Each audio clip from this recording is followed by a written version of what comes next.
Welcome, travelers of time and history, to Forgotten Scrolls.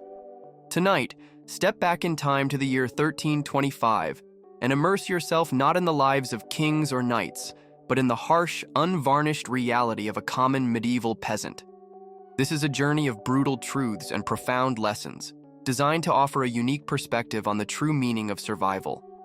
It's a visceral, sensory experience where every choice is a matter of life and death, and every moment is a testament to the unyielding strength of the human spirit. You open your eyes in the year 1325. The good news? You are alive. The bad news? The fleas are too. The year is not a distant number in a history book, but a brutal reality. The air is frigid, a cold that seeps into your bones and sends shivers down your spine, and not even your rough wool clothes can shield you from it. Your bed is not the memory foam mattress you are used to. It is a rotting pile of straw, infested with insects and reeking of mold and animal dung. The floor beneath you is nothing but cold, damp earth, soaked from countless rainy days, creating a permanent chill that rises through your body. The darkness around you is absolute. This is not the comfortable darkness of your modern bedroom, with the soft glow of electronics or the subtle light filtering through curtains. This is a primal darkness, broken only by the faintest glimmer of moonlight slipping through the cracks of your crude wooden shelter.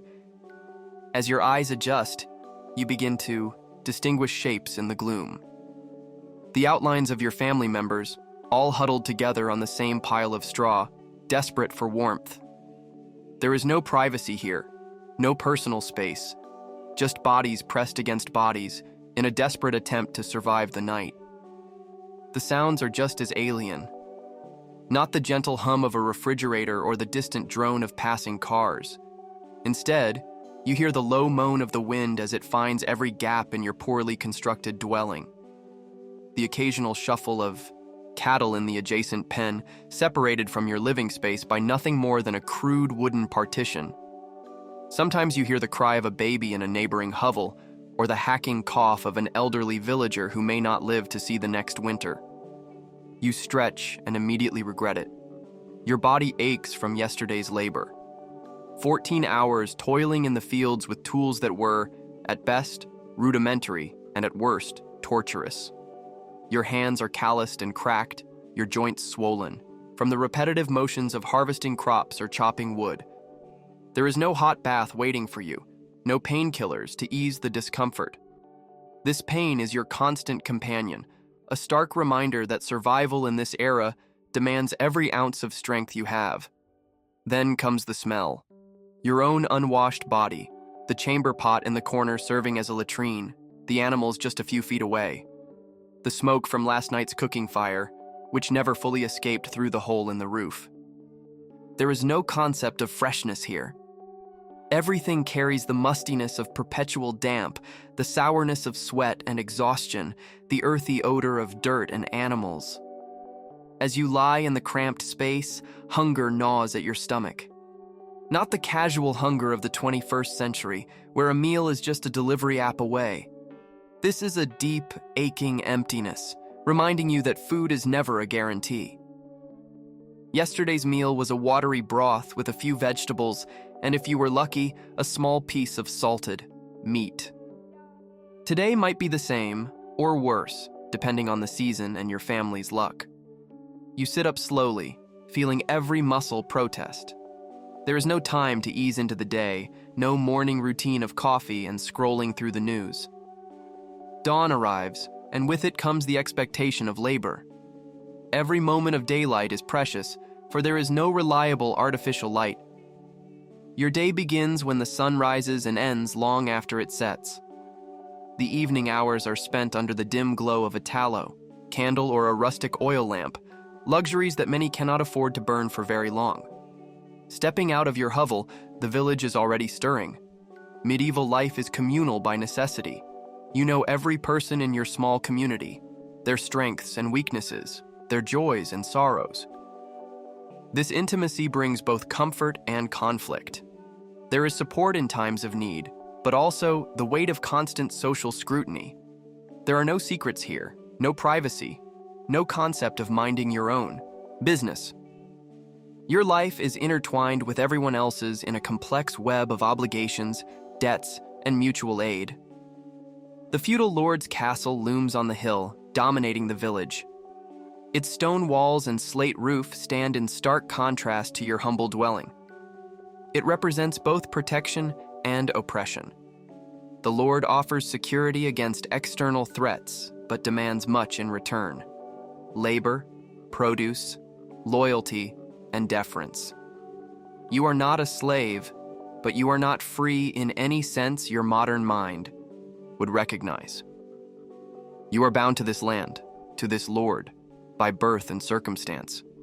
As you prepare to face the day, you realize how utterly alien this world is from everything you know. The comforts you took for granted, clean water, abundant food, medical care, leisure time, are rare luxuries here. This is a world of scarcity, of relentless labor, of lives that are, in the words of Thomas Hobbes, solitary, poor, nasty, brutish, and short. Welcome to the Middle Ages. You've been awake for only 5 minutes, and you already understand why you wouldn't last a day here. But the day has barely begun, and many more challenges await. Part 1. The Morning Rituals of Survival. As the weak morning light filters through the cracks in your cabin walls, a new urgent need arises. You have to empty your bladder. But there is no bathroom to go to, no toilet to flush, no soft toilet paper waiting for you. You get up and walk to the corner where the chamber pot, shared by the entire family, sits. The smell is overpowering, but you are already becoming partially numb to it after breathing the stale air all night. Your bowels also protest, but you would rather wait to relieve yourself outside, away from the hut, as is the custom. Privacy is an almost non-existent concept. For richer folks in the towns, there might be a latrine, a small chamber with a wooden seat over a receptacle, or, if they are very lucky, a cesspit. For peasants like you, there is only the communal bucket or a walk to the edge of the thicket. Once this first need of the day is taken care of, you think about washing yourself. In your modern 21st century home, you would turn on a tap and instantly have clean, crystal clear water at a controlled temperature. Here, morning cleanliness is a rare luxury that few practice daily. Instead, you dip your hands into a basin of water collected from the communal well the day before. The water is icy cold and slightly murky. You splash a little on your face and the back of your neck, a shudder running through your body. Full baths are something that happens maybe once a month, if that. In winter, many go the entire season without a single bath. The church teaches that nudity and bodily vanity are sinful, and there are persistent rumors that water, especially hot water, opens the pores and lets diseases into the body. Some doctors of the time even warn against frequent bathing, claiming it weakens the body. You would like to brush your teeth, but there is no mint-flavored toothpaste or soft, bristled toothbrush available. Some people use rough cloths and herbal mixtures to clean their teeth. Others chew on twigs from certain trees until they fray into a rudimentary brush. Many simply do not clean their teeth at all, which is why so many adults around you have already lost several teeth. A sight that will become familiar as your medieval journey continues. No deodorant, no shampoo, no conditioner, no toothpaste, no toilet paper, no commercial soap, no running water. The list of absences is endless. The concept of cleanliness here is fundamentally different. The smell of sweat and dirt is not an aberration. It is the natural scent of humanity. You notice your skin itching intensely in several places. It's not just the discomfort of the rough clothes or the straw mattress, it's parasites. Lice, fleas, and ticks are constant companions for almost everyone in this era. They hide in clothes, hair, and bedding, and there is no effective chemical treatment to eliminate them. The best you can do is to occasionally scrape your scalp and pick the parasites out one by one, a tedious task that families often perform for each other during moments of relative rest. As you prepare for the day, you realize there are no mirrors to check your appearance. The few mirrors that exist are luxury items, small, inaccurate, made of polished metal, and available only to the very rich. Most people live their entire lives without ever seeing a clear reflection of themselves knowing their faces only through the eyes of others and maybe the occasional distorted glimpse in still water. Now it's time to get properly dressed for the day. Your clothes hang on a hook on the wall, the same ones you wore yesterday, the day before, and will likely wear tomorrow. There are no closets full of options, no washing machines to keep everything clean and fresh. The average person in this time owns only 2 changes of clothes, one to wear, while the other is perhaps being washed and dried. Many have only what they are wearing. Your clothing is made of coarse wool or thick linen, woven on hand looms and hand-stitched. There is no elastic, no zippers, no Velcro. Everything is tied, laced, or fastened with rudimentary buttons made of bone, wood, or, for the more affluent, metal. Undergarments, when they exist, are uncomfortable and rarely changed. Socks, when available, are often patched repeatedly until they are more patch than original sock. You put on your boots if you are lucky enough to own a pair. Many peasants work barefoot during the warmer months, saving their precious footwear for winter or special occasions like visits to the church. Boots are custom-made by local artisans, expensive, and designed for durability, not comfort. No ergonomic insoles, no cushioning, just stiff leather that might, over time, minimally mold to your feet. As you get ready, you notice small sores and rashes on your skin. Without antibiotics or modern treatments, minor infections are a part of daily life. Cuts, scrapes, and wounds take longer to heal and frequently leave scars. Skin conditions like eczema, psoriasis, or simple irritations from rough materials are treated with homemade ointments of variable efficacy, often based more on superstition than on medical science. You are ready to face the day, but you already miss the comfort of a modern toilet, a hot shower, refreshing toothpaste, and soft, clean clothes. In the 21st century, you might spend 30 minutes on your morning routine. Here, you have done far less in terms of hygiene, but have already consumed precious hours of daylight work.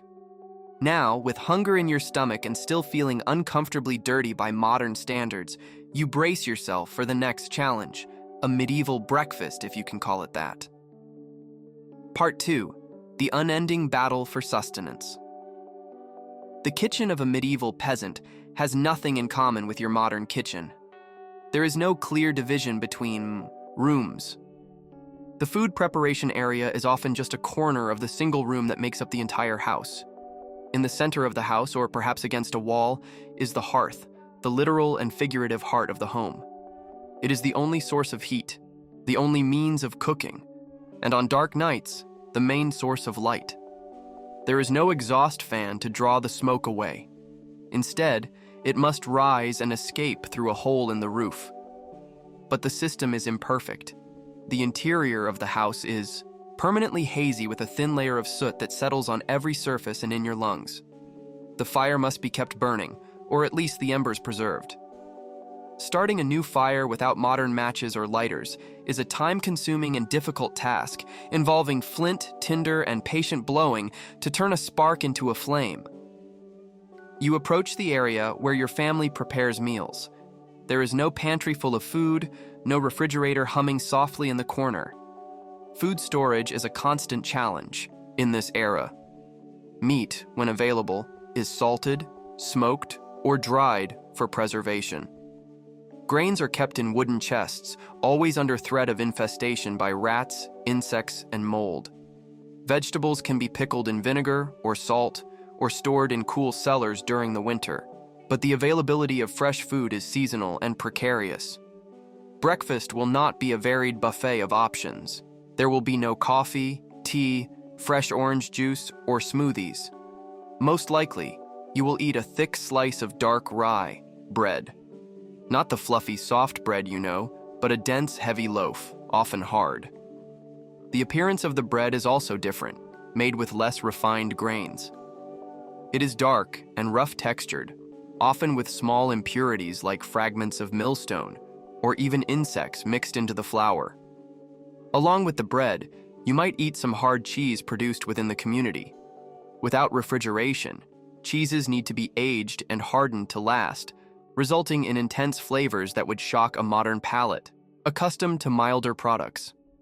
Ale, even in the morning, is a common drink, not for intoxication, but because fermentation makes it safer to drink than untreated water from the local well or river. If you are lucky, you might have some oatmeal or barley porridge slowly cooked over the fire overnight. There is no refined sugar to sweeten it. That is a rare and expensive luxury, reserved for the very rich. Honey, when available, is the main sweetener, but even that is used sparingly, as it is too valuable for daily consumption. Fresh fruits are only available when in season and if they grow locally. There are no bananas or pineapples imported from other continents, no winter hothouse cultivation. The available fruits are apples, pears, plums, and various wild berries, all only during their brief natural harvest period. Animal protein is a luxury for most peasants. Red meat rarely appears on the table except on special occasions or when a work animal needs to be slaughtered due to age or disease. Pigs are more common in the peasant diet, as they can be raised on food scraps and require less space than cattle. Chickens provide eggs, a valuable source of protein before they end up in the pot when their production wanes. Fish are important for communities near rivers or the sea, and as part of religious observances, since the church prescribed meatless days. But even fish is often eaten salted or smoked, not fresh, unless you live very close to the source. The diet is monotonous and repetitive, lacking the infinite variety you are used to. There are no different ethnic cuisines each night, no exotic recipes from cookbooks. The same simple meals repeat day after day with small seasonal variations. The concept of balanced nutrition does not yet exist. Vitamins, minerals, proteins, and carbohydrates are unknown terms. People eat what is available and what they can afford, often leading to chronic nutritional deficiencies.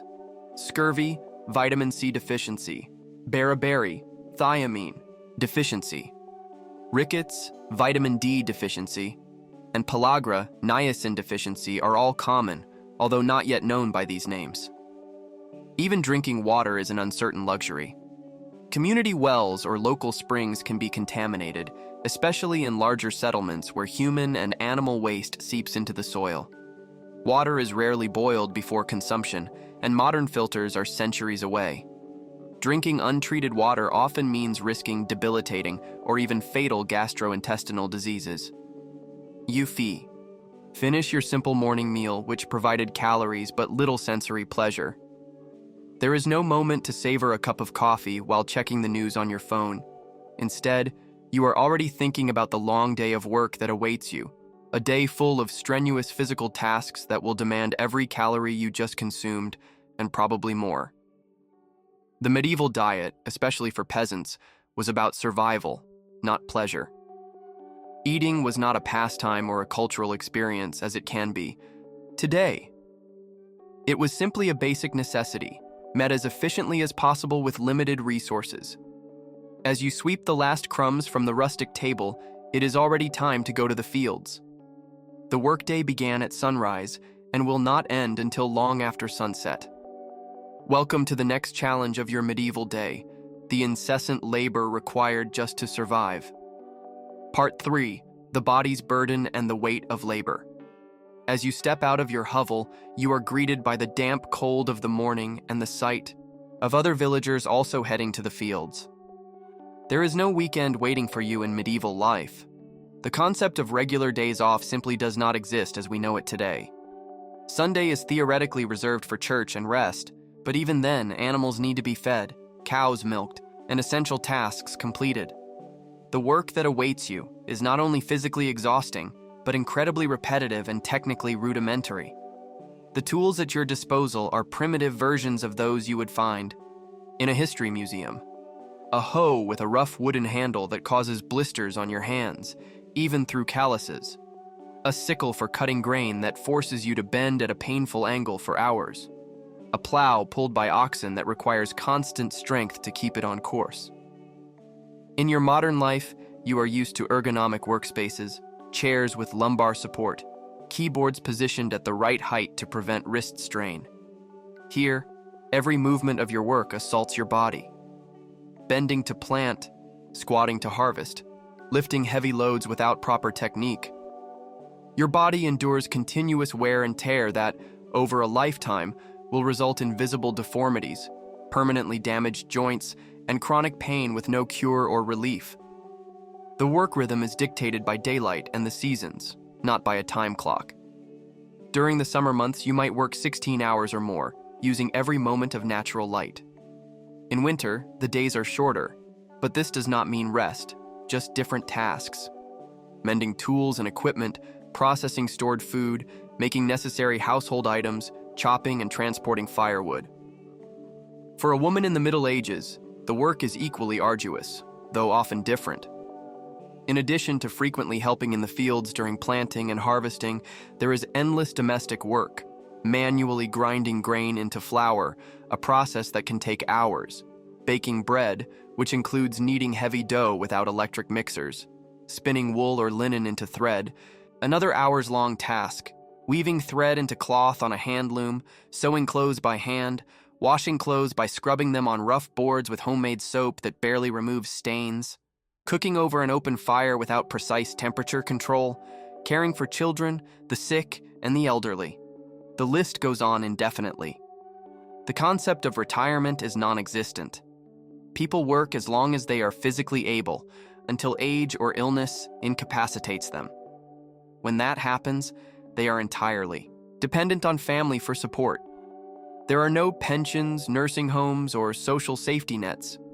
Many elderly people continue to contribute as they can, caring for small children, doing light tasks like mending clothes or peeling vegetables, and sharing knowledge and skills with the younger generations. As you work in the fields, you realize how every task is interdependent with the others. You are not a specialist performing a single function repeatedly. You are a generalist who needs to understand the complete cycle of producing food and essential goods. There is no assembly line or hyper-specialization. A medieval peasant needs to know a little bit about everything: agriculture, animal husbandry, basic carpentry for mending the house, food preservation, and even rudimentary herbal medicine to treat common injuries and illnesses. Work is not just physically demanding, it is mentally stressful in a completely different way from modern workplace stress. There is no worry about project deadlines or performance reviews, but a constant anxiety about basic survival. Will this year's harvest be enough? What if too much rain rots the grain in the field? What if pests destroy the crops? What if the animals get sick? What if winter lasts longer than expected and supplies run out before the next harvest? Every decision carries the weight of survival. Planting more of one grain as insurance or risking a focus on a single, higher yield crop. Slaughtering an animal for immediate meat or keeping it alive for future breeding. Using precious seeds as food during a shortage or saving them for next season's planting. Gambling on surviving until then. Sweat streams down your face as you work under the sun. There is no sunscreen to prevent sunburn, just rudimentary straw hats when available. Your skin is constantly exposed to the elements, scorching sun in the summer, cutting winds in the winter, and rain and humidity that cause fungal infections and cracked skin. Injuries are frequent and rarely treated properly. A scythe cut can easily become infected without antibiotics. A fall from the barn can result in broken bones that are, at best, set by someone with practical experience but no formal anatomical knowledge, and then left to heal on their own, often incorrectly. Hernias from heavy lifting are common and debilitating. Crushing injuries from presses or mills can mean amputation without anesthesia, and almost certain subsequent infection. Even the most basic, protective equipment is absent. No ergonomic gloves, no safety glasses, no ear protection against the deafening noise of mills, or masks to filter the threshing dust that, over the years, causes chronic respiratory diseases. As you work, you think about lunch. There will be no comfortable break in an air-conditioned cafeteria. Your lunch will probably be another piece of bread, perhaps with a little cheese or onion, eaten quickly in the shade of a tree. If you are lucky, there is no regulated lunch hour. You eat when you can, between tasks, often with hands dirty from work and no place to wash them properly. The water you drink during the day comes from a nearby stream or was brought from home in a leather pouch or warm wooden canteen, unfiltered, often contaminated with microbes that your modern immune system has never encountered and has little defense against. Around you, you see other peasants in similar conditions.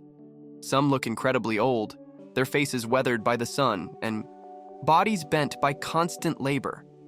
But when you ask, you discover they are only in their 40s, an age considered the prime of professional life in your time, but which here marks someone as an elder. Small children, aged 5 or 6, already work in the fields performing simple but essential tasks, shooing birds from crops, collecting eggs, feeding small animals.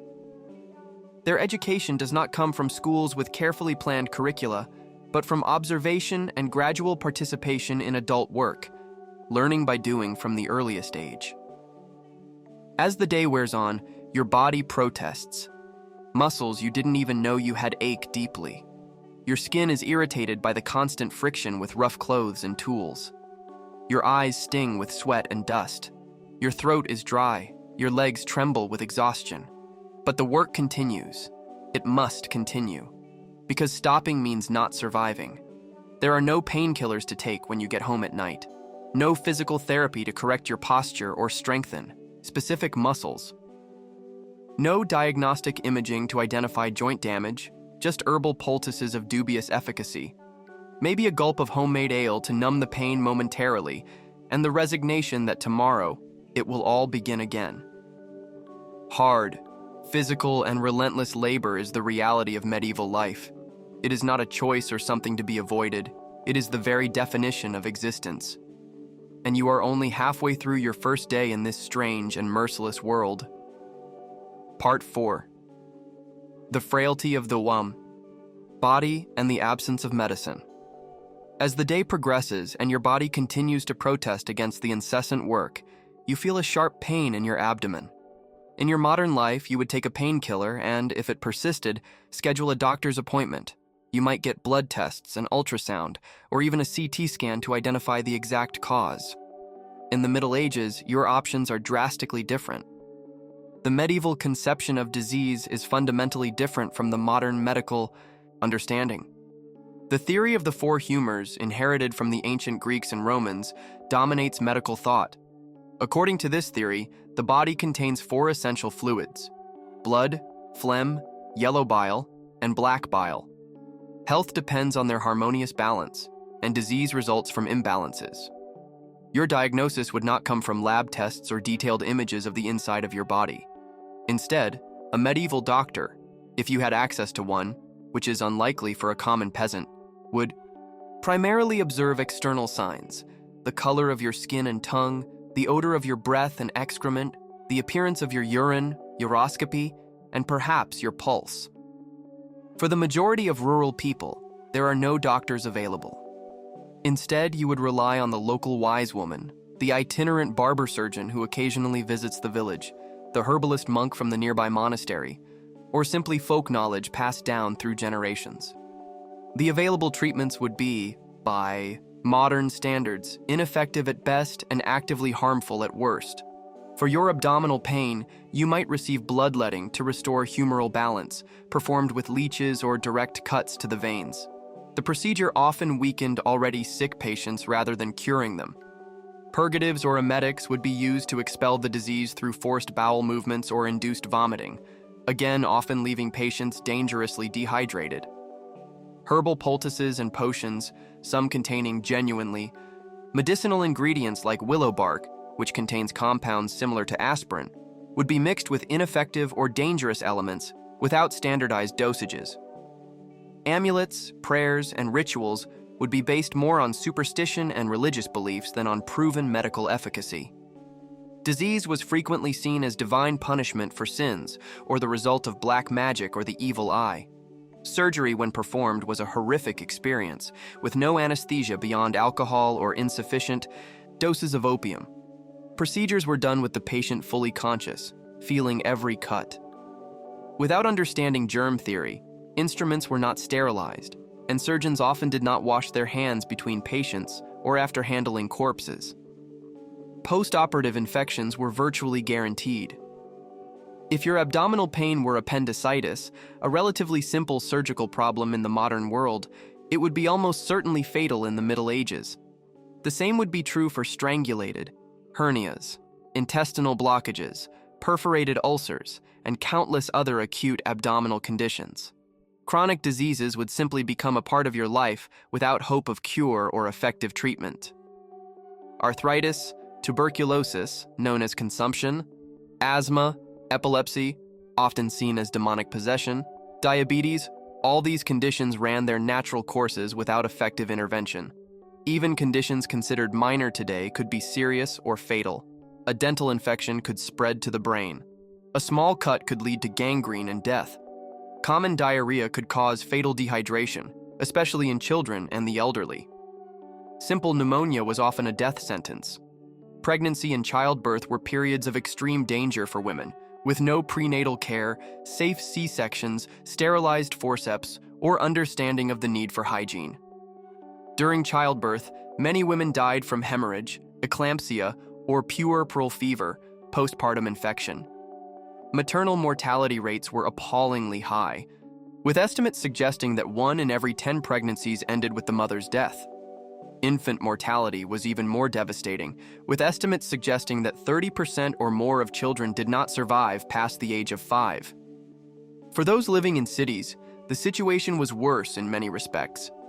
Population density combined with inadequate sanitation created ideal conditions for the spread of disease. Water contaminated by human waste transmitted cholera, dysentery, and typhoid fever. Narrow streets and overcrowded houses facilitated respiratory diseases like tuberculosis. And then there were the epidemics, catastrophic events that periodically swept through entire regions. The most infamous, the Black Death of the 14th century, killed about 1/3 of Europe's population. Without understanding germ theory, without antibiotics, without vaccines, the population was completely vulnerable to these devastating outbreaks. Hospitals, where they existed, looked nothing like modern institutions. Many were run by religious orders and functioned more as hospices for the dying, or shelters for the poor and pilgrims, than as centers for medical treatment. Many patients often shared the same bed, increasing the risks of cross-contamination. Death was a constant and familiar companion. Most people witnessed the death of siblings, friends, parents, and children repeatedly throughout their lives. It was not uncommon to have 8 or 10 children, only to see half or more die before adulthood. Life expectancy at birth was approximately 30 to 35 years. This does not mean that no one lived beyond that. Many who survived childhood could live into their 60s or 70s, but it reflects the high infant mortality and the many dangers that could shorten a life. As you endure your abdominal pain, which fortunately seems to be subsiding now, perhaps just a cramp due to the strange diet and stress, you realize how vulnerable you are in this world. A simple cold could turn into pneumonia. A small wound could become a fatal infection. A toothache could be the start of a deadly abscess. And if you get seriously ill, there is no sick leave or paid time off. If you cannot work, there is no income. If the illness is prolonged, your meager resources will soon run out. The charity of the community and the church might help for a while, but resources are limited for everyone. In the end, a prolonged illness often meant misery, not just for the sick person, but for the entire family that depended on their labor. Medieval medicine was not just technically deficient by modern standards, it operated in a completely different paradigm, where empirical observation and controlled testing of theories were not standard practices. Many treatments persisted for centuries, not because they worked, but because they fit into the prevailing theories, no matter how many patients died under such care. As you continue your workday, now with a new awareness of life's fragility in this era, you cannot help but marvel at something you had never considered before. Simply surviving to adulthood in the Middle Ages was itself a remarkable achievement. Part 5. The Unbreakable Bonds of Society. As the sun crosses the sky and you continue your exhaustive work in the fields, you become increasingly aware of something you barely noticed at first: the heavy mantle of the social structure that envelops every aspect of medieval life. In your modern life, you are used to a degree of social mobility and personal autonomy that would be incomprehensible to the medieval mind.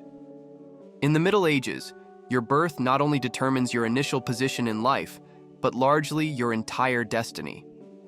You, as a peasant, occupy a fixed place in an extremely rigid hierarchy. Above you is your local feudal lord, the knight or noble who technically owns the land and to whom you owe obligations in the form of labor and a share of your produce. Above him is a greater lord, perhaps an earl or a duke, and above that, the king. Below you in the social hierarchy are only the truly landless and serfs, who have even fewer rights and security than you do. This is not a hierarchy that you have any realistic hope of climbing. Nobility is not just a matter of wealth, it is a matter of birth. No matter how clever, hardworking, or innovative you are, the chances of a peasant becoming a noble are almost non-existent. At best, with extraordinary luck and skill, you might become a successful artisan or merchant if you can escape the ties of rural life, a prospect few achieved. Serfdom, a status between freedom and slavery, is the reality for many peasants. If you are a serf, you are legally bound to the land. You cannot simply decide to move to another village or town without the permission of your lord, which would likely be denied. You cannot freely choose your spouse, as marriages between serfs of different lords complicate property rights over the children born of the union. Feudal obligations shape your daily life. In addition to working on your own small plot of land for subsistence, you must dedicate a specific number of days, perhaps 30 to 60 per year, to working directly on the Lord's lands. This is a corvée, and during crucial planting and harvesting periods, when every hour of work on your own field is precious, you can be called upon to fulfill your obligations on the Lord's lands, potentially compromising your own harvest and your family's survival. You also face a series of feudal fees and taxes. If you want to use the Lord's mill to grind your grain, and often no alternative is allowed, you must pay a substantial fee, often a tenth or more of your flour. If you want to bake bread, you may be required to use the Lord's oven for a fee. When you sell goods at the local market, you must pay a toll. When you inherit your father's land, you must pay an inheritance tax. If you want to get married, you may need to pay for the privilege. The church represents another layer of authority and demands its own set of tributes. The tithe, theoretically 10% of all your produce goes to the church, regardless of how much you have already paid to your secular lord. In some places and times, you might pay first fruits, the first harvest, or the first animal born in the year, in addition to the regular tithe. The laws that govern your life are not applied equally to everyone. Medieval justice operates on a sliding scale, with different standards for different social classes. A noble who commits a crime against a peasant might get away with a small fine or no punishment at all. A peasant who commits a crime against a noble might face mutilation or execution. Even among peasants themselves, those with more resources to pay fines or bribes have better chances of lighter sentences. Trials rarely rely on carefully collected and examined evidence.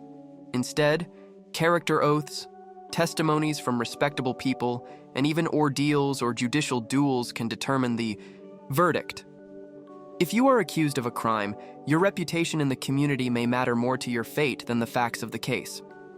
At the local level, village life is governed by customs and traditions with the force of law. The village typically meets periodically as a manorial court, where disputes are settled, infractions against custom are judged, and collective decisions about planting, grazing, and the use of common lands are made. While it offers some degree of local self-government, this system still operates within the strict limits of the feudal hierarchy. The pressure for social conformity is intense. In a small community where everyone knows everyone else's business, any deviation from the norm is quickly noted and often punished. There is no privacy as you understand it. Your neighbors know when you wake up, what you eat, who you talk to, how you treat your spouse. Social ostracism in such an environment is not just uncomfortable. It can be fatal in a society where survival depends on communal cooperation. Marriage is not primarily about romantic love, but an economic and social alliance. Marriages are often arranged or heavily influenced by parents, with practical considerations like dowries, land, and family connections taking precedence over personal compatibility or affection. Once married, divorce is virtually impossible for commoners, although informal separations might occur. For women, the constraints are even harsher. A peasant woman works just as hard as any man in the fields and at home, but has few independent legal rights. Unmarried, she is under her father's authority. Married, under her husband's. She cannot own property independently in many regions, cannot initiate legal proceedings in her own name, and has extremely limited life options outside of marriage, except perhaps entering a convent, which usually requires a substantial dowry, or certain occupations like a brewer or trader, often as a widow continuing her husband's business. War, when it happens, is not something that only occurs in distant lands conducted by professional armies. When feudal lords come into conflict, their lands, including your village, become battlegrounds. Moving armies often live off the land, taking food, animals, and anything of value from peasant communities. The destruction of a harvest by passing troops can mean famine the next winter. Houses burned as a tactic of war leave entire families homeless, and you, the common peasant, have few defenses against such calamities. Even religion, which could offer spiritual comfort, comes with its own set of hierarchies and obligations. The Catholic Church dominates all aspects of spiritual life and many aspects of secular life as well. Questioning dogma is heresy. Failing to participate in religious rituals can lead to suspicion and ostracism. Religious festivals provide rare moments of joy and celebration, but also impose periods of fasting and penitence that add another burden to an already difficult life. And yet, within these severe constraints, the medieval community also offers something increasingly rare in the modern world: a deep sense of belonging and shared purpose. You know your place in the world, limited as it may be. And you exist within a network of mutually dependent relationships that, despite the inherent exploitation, provides a rudimentary form of social security. When a family loses their home to fire, the village mobilizes to rebuild it. When someone is too sick to work, neighbors help ensure their land is cared for. Celebrations, weddings, seasonal festivals, holy days are true communal efforts where everyone contributes and participates in a shared rhythm of life, synchronized with the seasons and the religious calendar, creating a sense of continuity and meaning. It is a world of brutally limited possibilities, but also of intense human connections. A world where you would never experience the anonymous loneliness of the modern city, but would also never know the freedom to reinvent yourself or choose your own path in life.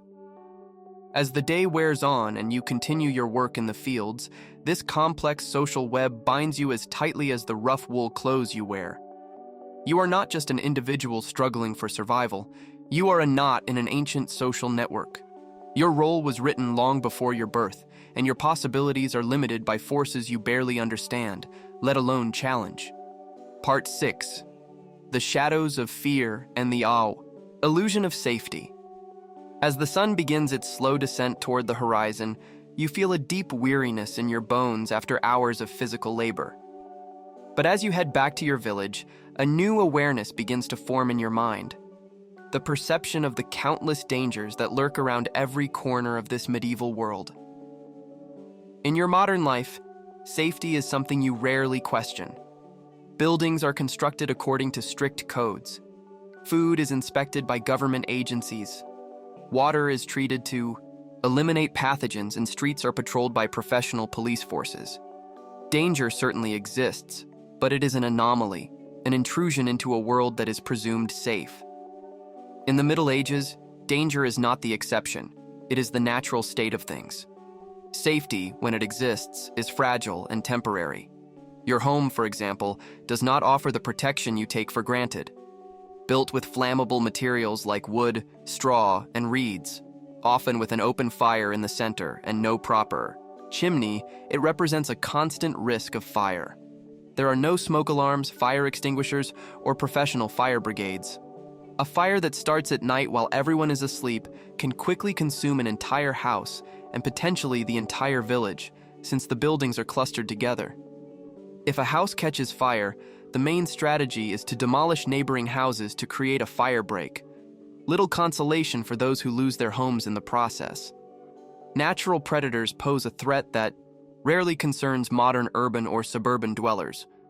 Wolves are not just characters from fairy tales, they are real animals that, especially during harsh winters when hunting is scarce, can attack humans, particularly children or lone travelers. Bears, wild boars, and other large animals can be lethal dangers to peasants working alone in fields or forests. Crime is a constant reality, exacerbated by the lack of organized law enforcement. There is no professional police force to call if you are robbed or attacked. Justice is administered locally, often by the feudal lord or his representatives, and it tends to be severe but inconsistent. Thieves might be hanged for petty theft, while murderers sometimes escape with fines if they have the means to pay and the right connections. Bandits and outlaws lurk in the forests and on the roads between settlements. Traveling even short distances carries significant risks, especially if you appear to have anything of value. Merchants travel in groups for mutual protection. Pilgrims form caravans for the same reason. Traveling at night is avoided whenever possible. The darkness belongs to the wolves, the bandits, and the phantasmagorical creatures that populate the medieval imagination.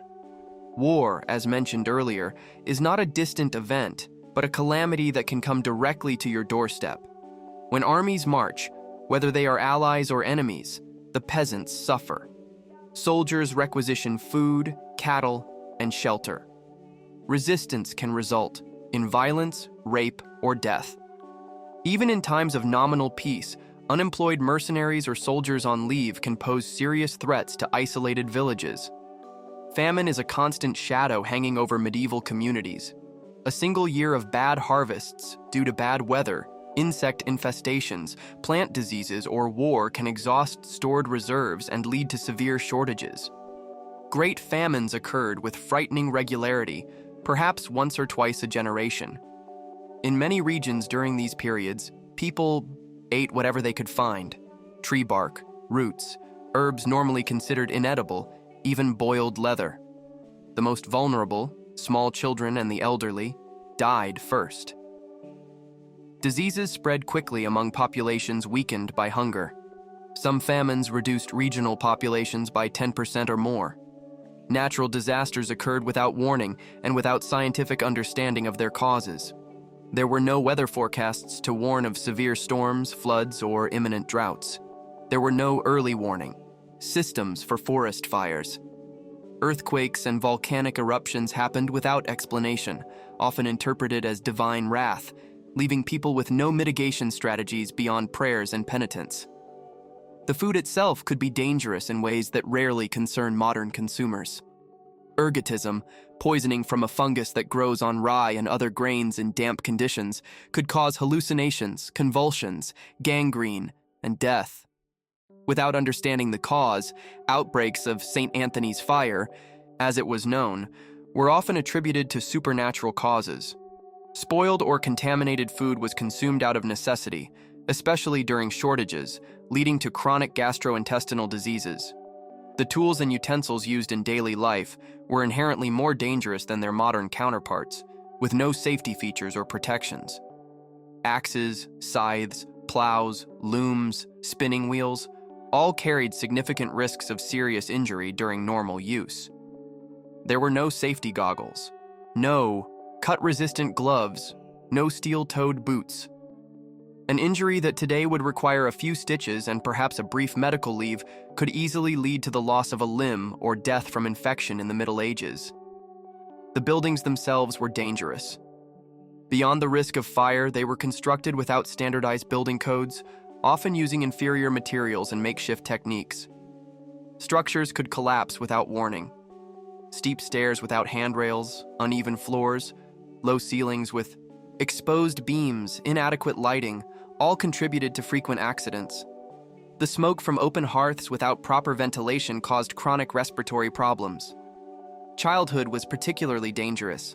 Without modern concepts of child safety, constant supervision, or even an understanding of developmental stages, accidents were extremely common. Small children fell into open fires, drowned in wells and rivers, were poisoned by toxic plants, fell from heights, were trampled by large animals, or suffered countless other accidents that today would be considered easily preventable. Even leisure and celebrations carried risks. Festivals and gatherings often involved heavy alcohol consumption, leading to violence and accidents. Games and sports had no protective equipment or safety rules. Serious injuries were common even during recreational activities. Beyond the tangible physical dangers, there was the constant psychological weight of fear. Without a scientific understanding of natural phenomena, many common events were interpreted through a supernatural lens. Thunder and lightning were not understandable electrical discharges, but manifestations of divine wrath. Eclipses were not predictable astronomical events, but terrifying omens. Diseases were not caused by identifiable microbes, but by malignant miasmas, humoral imbalances, or divine punishment for sins. This constant sense of vulnerability produced a fundamentally different mentality from the presumed safety of modern life. People lived with a keen awareness of life's fragility and the ever-present proximity of death. This was not an abstract anxiety, but a daily reality, visible at every funeral, in every sick child, in every harsh winter or meager harvest. And yet, amidst these constant dangers, life went on. People married, had children, celebrated festivals, told stories around the fire. They found joy and meaning even while living literally on the edge of the abyss. This resilience, this ability to create purposeful lives despite constant threats, is perhaps one of the most profound lessons we can draw from the medieval experience. As you walk back to the village at dusk, every shadow seems to hide a potential threat. But you also notice how the other peasants returning from the fields talk and laugh together. How children play despite the dangers around them, and how the smoke rising from the chimneys signals homes where, against all odds, people have found ways to create havens of relative safety and comfort in a relentlessly hostile world. Your first day in the medieval world is coming to an end. You are exhausted, dirty, sore, and hungry, but alive. And in this time and place, that in itself is a remarkable achievement. Part 7. The Long Night of Darkness and Primal Fear. As the sun sets completely and the shadows lengthen until they disappear into total darkness, you experience something you rarely or never felt in your modern life. True, absolute, impenetrable darkness. In your 21st century world, complete darkness is virtually impossible to find. Even in rural areas, there is always some ambient light, the distant glow of a city, streetlights along roads, the soft luminescence of electronic devices indoors, or the light of the stars amplified by light pollution reflected in the atmosphere. Here, when the sun sets and the moon has not yet risen, the darkness is a tangible entity, almost a physical element that swallows the world. It is a darkness so profound that you cannot see your own hand inches from your face. It is a darkness that transforms the familiar outlines of the village into a disorienting labyrinth. It is a darkness that awakens primitive fears buried deep in the human subconscious. Inside your single-room home, the only light comes from the central hearth, or in wealthier homes, from tallow candles or oil lamps. These light sources are precarious, expensive, and dangerous. A good quality candle could cost the equivalent of a full day's wage. Oil for lamps is similarly expensive. As a result, most families ration these items, lighting them only when absolutely necessary and for the shortest possible time. The light produced by these sources is weak and flickering. A tallow candle emits approximately 1/100th of the light of a modern 60W incandescent bulb. It sways and dances with every draft, creating shifting shadows that seem alive. The reach of the light is small, perhaps illuminating a radius of a few feet, leaving corners and distant areas in the gloom. The fire in the hearth provides more light, but it is also inconsistent, changing in intensity as the wood burns unevenly. The smoke that does not adequately escape through the hole in the roof fills the air, irritating your eyes and lungs, further obscuring your limited vision. In this deficient light, nighttime activities are severely restricted. Tasks requiring visual precision, like sewing, reading, for the few who can, or detailed manual work, are extremely difficult or impossible after sunset. Instead, the hours of darkness are filled with tasks that can be done by touch or with minimal sight. Spinning wool, chopping firewood, talking, telling stories, rocking children to sleep. The rhythm of medieval life is synchronized with the sun in a way that modern society, with its artificial lighting, has long forgotten. People generally go to bed much earlier than you are used to, perhaps an hour or two after sunset, especially in winter when the nights are long. They also wake up at dawn or even earlier, maximizing the available hours of sunlight. Medieval sleep is different from yours. You are accustomed to a consolidated block of 8 or so hours of uninterrupted sleep. Historical evidence suggests that many pre-industrial people practiced what historians call biphasic sleep, 2 distinct periods of sleep separated by 1 or 2 hours of wakefulness in the middle of the night. During this nocturnal vigil, people prayed, meditated, talked, quietly with bed companions, or simply contemplated the darkness. The very act of going to sleep is radically different from your modern routine. There is no brushing your teeth with minty paste, no hot, relaxing shower, no reading under a convenient bedside lamp, no last check of social media. Instead, you simply remove some of your outer layers. Many people sleep in the same clothes they wear during the day or in a simple nightshirt. You say your nightly prayers and lie down on the same pile of straw where you woke up this morning. You do not sleep alone. Privacy in sleep is a modern luxury. The entire family, parents, children, perhaps grandparents, sometimes even servants or apprentices, share the same sleeping space, often the same bed, which is more of a designated area on the floor or a raised platform than an individual piece of furniture. In wealthier homes, there might be curtains for some visual separation, but acoustic privacy is virtually non-existent. The mattress, as I mentioned before, has nothing to do with modern ergonomic comfort. It is a rough cloth sack stuffed with straw, hay, dried leaves, or for the more fortunate, wool or feathers. Without regular replacement, this stuffing compacts, rots, and becomes a haven for insects and other parasites. The pillow, if it exists, is equally primitive, perhaps a wooden log partially wrapped in cloth or another small sack of straw. Blankets are scarce, perhaps a heavy wool blanket shared among several family members. On cold nights, people sleep fully dressed, sometimes including hats to keep their heads warm. Domestic animals might be invited into the sleeping space for their body heat, cats, dogs, even larger animals like pigs on extremely cold occasions.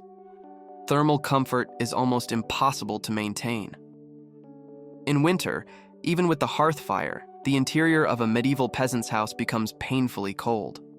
The smoke that does not escape properly through the roof makes the indoor air irritating to lungs and eyes.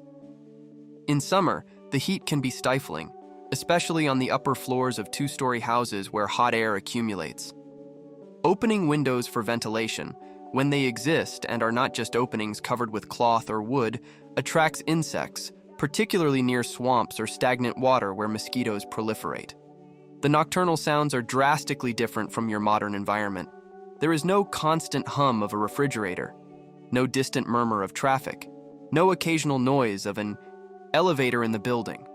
Instead, you hear the crackling of the dying fire, the snoring and breathing of your bed companions, the occasional cry of a child, the movement of animals in the adjacent stable, the distant howl of wolves, the hoot of owls, the incessant buzzing of insects. During the warm months when nature calls at night, there is no well-lit bathroom a few steps away. You must find your way in the dark to the chamber pot in the corner of the house, or, if you prefer more privacy and safety, risk a nighttime walk to the external latrine. Many people simply use chamber pots stored under the bed, another contributor to the heavy olfactory environment of the sleeping space. The exterior darkness is the domain of real and imagined dangers. Wolves and other predators are more active at night. Thieves and wrongdoers take advantage of the cover of darkness. In the medieval mind, the night also belongs to supernatural beings.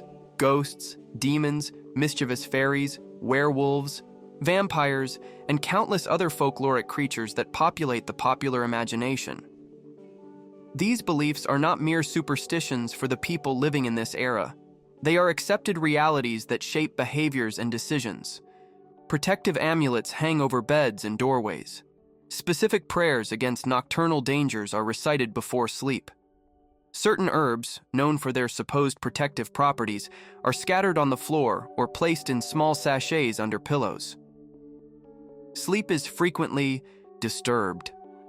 Besides the hardness of the bed, there is the discomfort caused by fleas, lice, and other parasites that inhabit the bedding materials. Chronic respiratory diseases resulting from years of breathing indoor smoke and dust cause nocturnal coughing. Diets deficient in essential nutrients lead to muscle cramps that wake people up. The stress of constant worries about basic survival generates anxiety that interferes with deep sleep. Medieval dreams are populated with images and concerns, specific to this time and place. People dream of saints and demons, of famines and feasts, of the return of deceased loved ones, of divine judgment and the afterlife. Vivid dreams are often interpreted as omens or messages from the beyond, discussed seriously in daylight and sometimes even taken to religious experts for interpretation. And yet, despite all these difficulties, sleep comes, perhaps more easily than it would for you, a modern person transported to this era. The exhaustive physical labor of the day ensures that, despite the discomfort, your worn-out body eventually gives in to the sleep necessary to face another equally challenging day. As you lie in the darkness, listening to unknown sounds and smelling the strange aromas of this ancient world, you might find a moment of connection with the countless generations that lived and slept just like this. Humanity has spent far more of its history in these natural cycles of light and darkness than in the artificially lit and temperature-controlled environment you are accustomed to. There is a comforting antiquity in this rhythm, a link to the deep past of our species. Finally, sleep arrives, ushered in by the sheer exhaustion that only a full day of physical labor and constant stimuli can produce. You sleep not the light, interrupted sleep of the modern person with their restless mind, but the deep sleep of those whose bodies have been used to their full capacity. And when you wake up, it all begins again. Another day of struggle, another day of survival, another day in the life of a common medieval peasant, a life that most modern people would not endure for 24 hours. Part 8. The unseen prison of the mind. The next morning, as you get up to face another day of hard work, you reflect on something that lies behind all the differences you have encountered. The fundamental chasm in access to knowledge and education between your modern world and this medieval one. In your 21st century life, you carry a device in your pocket that provides instant access to almost all of humanity's accumulated knowledge. Universal literacy is a basic expectation, and formal education is mandatory for children. Even the average adult possesses a rudimentary understanding of basic scientific principles, global geography, world history, and functional mathematics. In the medieval world you woke up in, knowledge is a scarce resource, carefully controlled and distributed in an extremely unequal manner. Literacy is a rare privilege for the common peasant.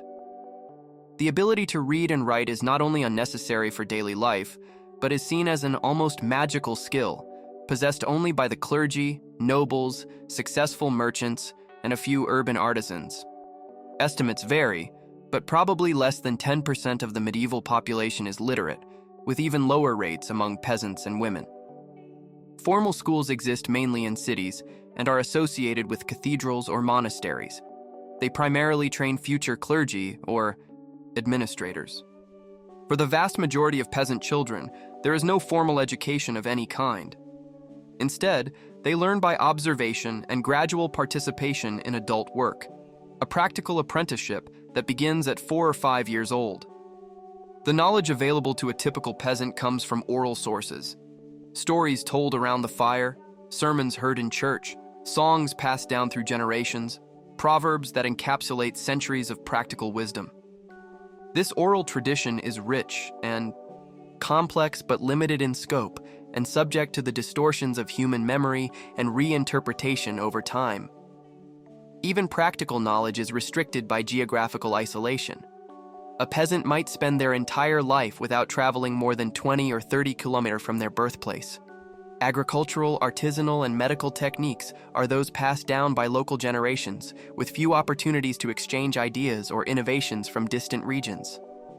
The medieval worldview is fundamentally shaped by religion. The Catholic Church is the great intellectual unifier, providing an explanatory framework for everything from natural phenomena to historical events and human behavior. Without access to scientific explanations, natural events are interpreted through the lens of divine or demonic intervention. Storms, droughts, eclipses, diseases, everything is seen as a manifestation of God's will or attacks from evil forces. The religious calendar structures the knowledge of time.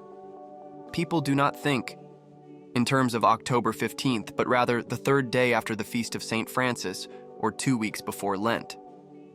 The year is marked not by numbered months, but by religious festivals. In agricultural matters, daily time is measured by church bells and the position of the sun, not by precise clocks. Geography for most people is extremely limited. Maps are rare, inaccurate, and often mix real geography with mythological or religious elements. For the average peasant, knowledge of the world extends perhaps to the nearest market town or regional monastery. Foreign lands are known only through stories told by pilgrims or itinerant merchants, stories that frequently mix fact and fantasy in proportions impossible to separate without other points of reference. Medical knowledge, as discussed earlier, is a mixture of practical observation, tradition, superstition, and humoral theory derived from ancient texts. Without microscopes to see pathogens, without knowledge of blood circulation or the function of organs, without an understanding of genetics or biochemistry, diseases are explained by humoral imbalances, miasmas, harmful vapors, divine punishments, or witchcraft. Medieval astronomy recognizes the patterns of celestial movements through centuries of careful observation, but interprets these movements within a geocentric model of the universe, with a stationary Earth at the center and all celestial bodies revolving around it on crystalline spheres. Comets and meteors are seen as omens, not as understandable natural phenomena. The mathematics available to common people is rudimentary and practical enough for basic commercial transactions, but little beyond that. Most people do not understand negative numbers or complex fractions. Calculations are done using abacuses, counting boards, or simply by manipulating physical objects to represent quantities. History for medieval people is a mixture of documented facts, legends, and religious narratives. The distinction between myth and recorded history is often blurred. Real historical figures can be mythologized, while legendary characters are treated as historical. Chronology is approximate and compressed or expanded in ways that modern standards would consider grossly inaccurate. This limited access to knowledge fundamentally shapes how you, a transported 21st century person, and a native 14th century inhabitant, experience the same reality. Where you see natural causes, they see divine intervention. Where you recognize coincidence, they perceive meaning and omens. Where you seek explanations based on evidence, they resort to authority and tradition. The subjective experience of the world is profoundly altered by this different substratum of knowledge. A storm is not just an understandable meteorological event, it is an act of God that demands moral interpretation. A disease is not just the action of identifiable pathogens, it is a mysterious bodily imbalance that may have both spiritual and physical causes. A foreigner is not just someone from another culture, they are an almost alien being, whose customs and beliefs may be dangerous or contaminating. For the medieval mind, the world is simultaneously smaller in scope, geographically limited to what can be personally experienced, and more mysterious in nature, full of forces and beings beyond human comprehension. It is a world where the line between the natural and the supernatural is thin or non-existent, where magical and scientific explanations coexist comfortably, where the universe is imbued with moral purpose and meaning in all its aspects. This is not just a world with less knowledge, it is a world with a fundamentally different epistemology, a different way of determining what counts as knowledge and how that knowledge is validated and transmitted. Systematic experimentation, peer review, independent verification, methodological skepticism. The pillars of the modern scientific method are largely absent as intellectual tools. In their place is a reliance on authority, whether traditional, religious, or aristocratic, the persistence of time-tested practices even if objectively ineffective, the interpretation of signs and omens, and a willingness to accept multiple contradictory explanations for the same phenomenon without feeling the need to reconcile them. For you, a 21st century person accustomed to consistent and verifiable explanations, evidence-based medicine, reliable technology, and instant access to information. This medieval world is not just physically uncomfortable. It is intellectually disorienting. The conceptual tools you automatically use to navigate reality are largely absent or radically different. And yet, this world produced magnificent cathedrals, complex philosophical systems, enduring literature, and laid the foundations for many of the institutions and ideas that would eventually lead to your own modern world. The medieval mind, operating with a different set of conceptual tools and a more limited knowledge base, still achieved moments of inspiration and profound understanding that resonate through the centuries. As you face another day of physical labor, carrying water from a distant well or guiding oxen through a muddy field, you can reflect on this disparity. My body may not be prepared for the physical demands of medieval life, but your mind is also not prepared for the epistemological limitations of this older, more mysterious, and in many respects, more enchanted world. Part 9. The taste of survival and the rhythms of scarcity. As the morning sun rises higher in the sky, your stomach growls again. The intense physical labor burns calories quickly, and you feel a genuine hunger. Not the casual hunger of modern life that can be easily ignored or postponed, but a primitive, urgent need for sustenance.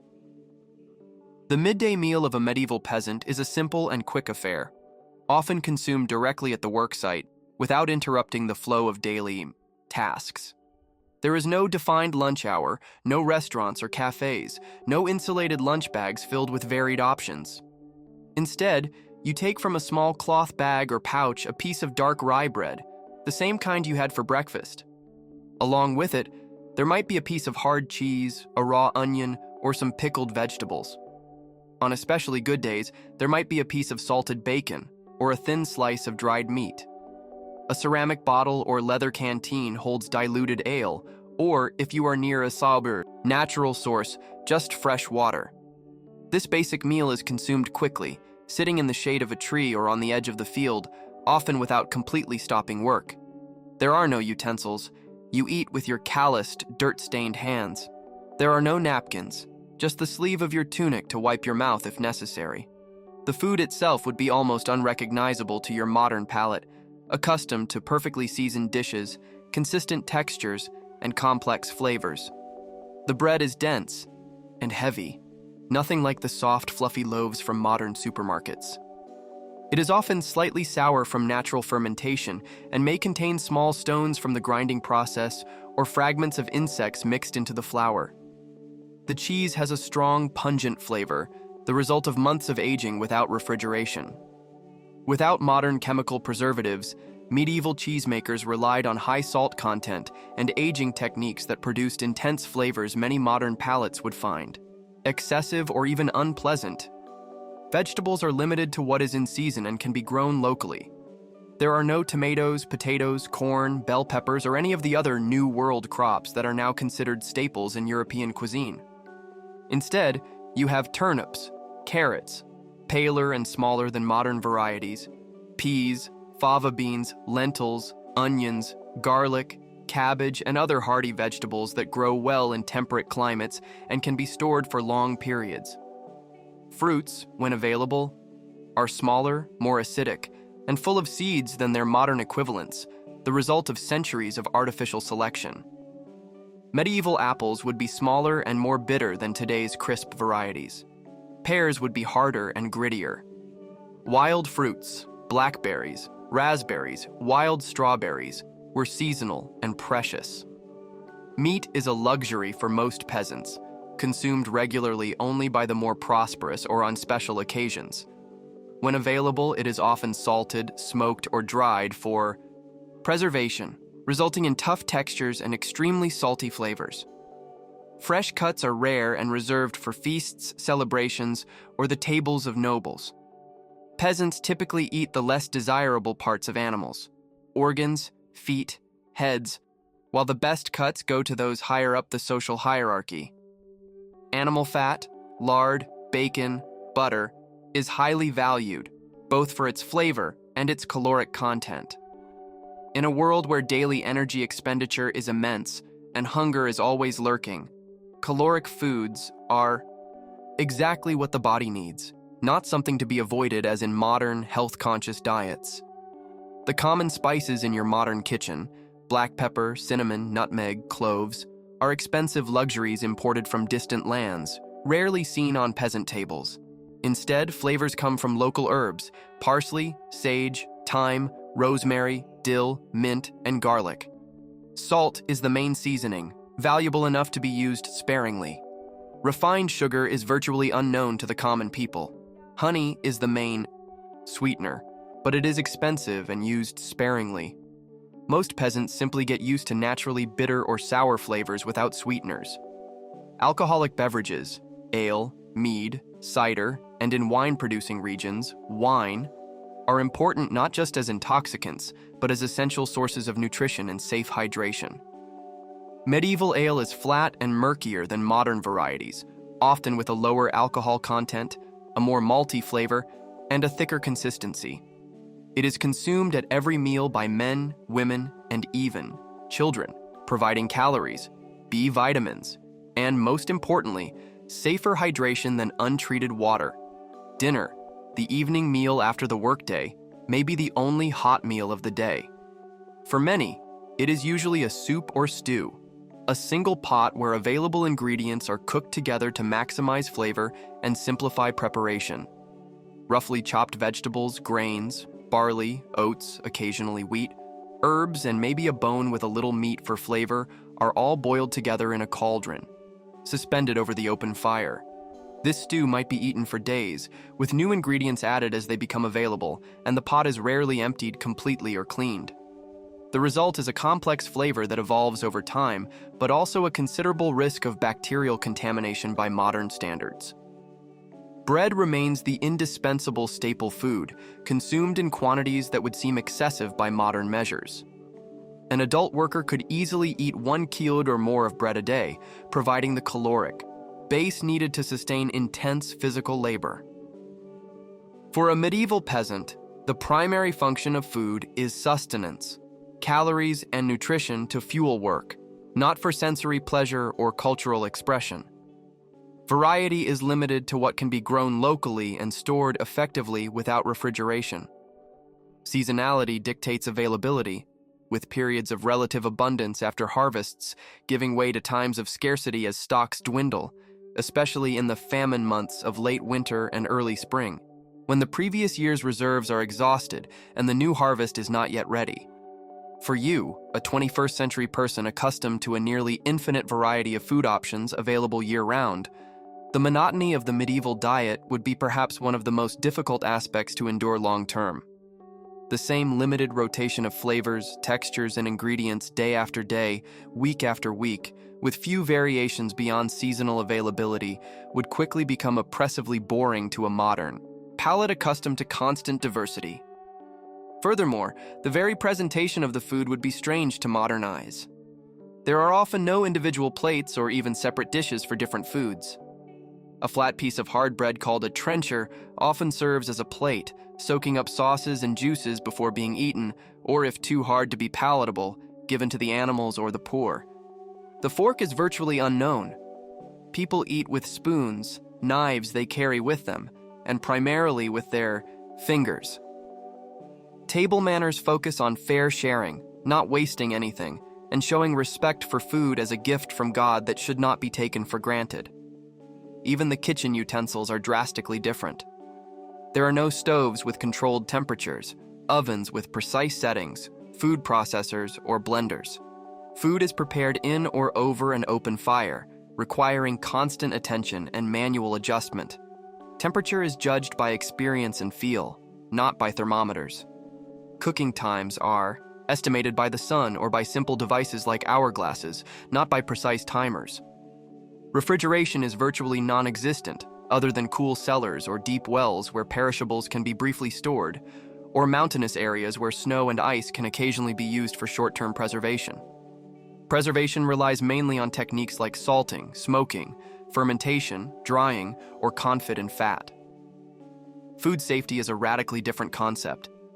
Without an understanding of germs or microscopic contamination, people judge food safety primarily by obvious sensory characteristics: smell, appearance, taste.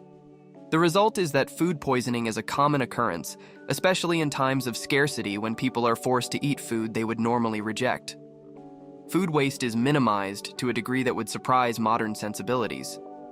Virtually every part of animals is used, from meat to organs, blood, marrow, hides, and bones. Scraps go to animals or become compost. Stale bread is softened in liquids or made into puddings and porridges. Even the water used to wash utensils might be reused to water plants or given to animals.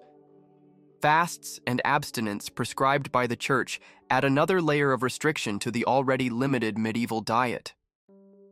During Lent, the 40 days before Easter, and many other dates on the religious calendar, meat, dairy, and sometimes eggs are forbidden. These periods can total a third of the year or more. For the rich, these fasts mean elaborate meals, with fish and seafood. For the poor, they mean even greater restrictions on an already insufficient diet. For the medieval peasant, food is never taken for granted. Every meal is the product of hard work, whether in farming, gathering, hunting, or preservation. Every bite represents a significant investment of energy, time, and resources. Food is treated with a level of respect and gratitude rarely seen in the culture of abundance and waste that characterizes much of the modern developed world. If you survived for months or years in this world, your palate would gradually adjust. Flavors that initially seemed strong, sour, or strange would become normal. The simplicity of the peasant diet would reveal its own subtle complexities. You would learn to appreciate the natural sweetness of a fresh carrot after a long winter of eating stored vegetables, or the extraordinary flavor of wild berries at the height of summer. But for a time, traveler newly arrived from the future, the experience of medieval food would be a cultural shock as profound as any other aspect of this distant society. Part X: The Relentless Cycle of the Seasons. After a few days of trying to understand medieval life, you begin to realize how the people around you live in a constant state of preparation. While summer still reigns, there is a silent urgency to every task. Why is everyone so anxious when the weather is so pleasant? You ask yourself. It is then that you realize something fundamental about medieval life. Each season is a distinct struggle, a different predator lurking. Summer, which for you represents vacations and leisure, is for them a race against time.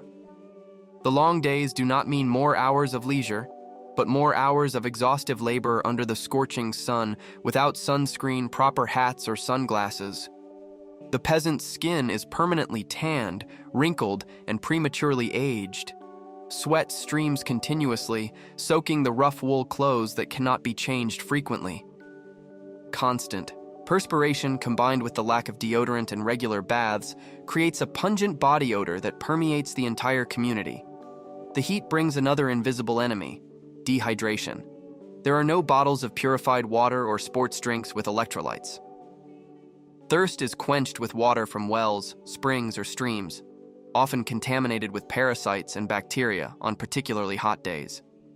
It is not uncommon for workers to collapse in the fields, sometimes fatally, without the modern understanding of sunstroke or exhaustion.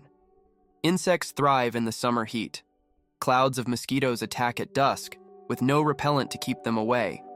Flies land indiscriminately on food, open wounds, and waste, spreading diseases without anyone understanding the mechanism of contamination. Fleas, ticks, and lice multiply in clothes, hair, and straw beds, causing constant itching and transmitting diseases like typhus and the plague. Summer also brings drought. Weeks without rain turn the fields to dust and dangerously lower water levels in the wells. Crops wither, animals weaken, and the threat of winter famine grows with each rainless day. There are no modern irrigation systems or weather forecasts to plan ahead, only desperate prayers and ancient rituals in the hope of attracting life-saving rain. But when autumn arrives, the anxiety reaches new heights. The harvest must be completed before the first frosts. Every precious grain must be stored properly, or famine becomes inevitable in the following months. All community members are mobilized, from children to the elderly. Entire days are spent cutting grain with sickles, without mechanical harvesters, tying sheaves, carrying them to the threshing floor, separating grains from chaff using purely manual methods, and then storing them in barns vulnerable to rats, dampness, and mold. Autumn is also when animals that cannot be fed during the winter are slaughtered.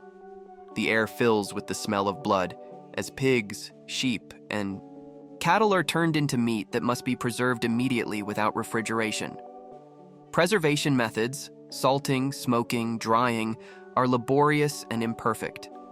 Preserved meat is extremely salty, often rancid, and a perfect breeding ground for dangerous bacteria when the process fails. When winter finally arrives, it reveals a whole new dimension of suffering. The cold is a constant predator, seeking any gap in your defenses. Your medieval clothes, even in multiple layers, are inadequate against the cutting wind.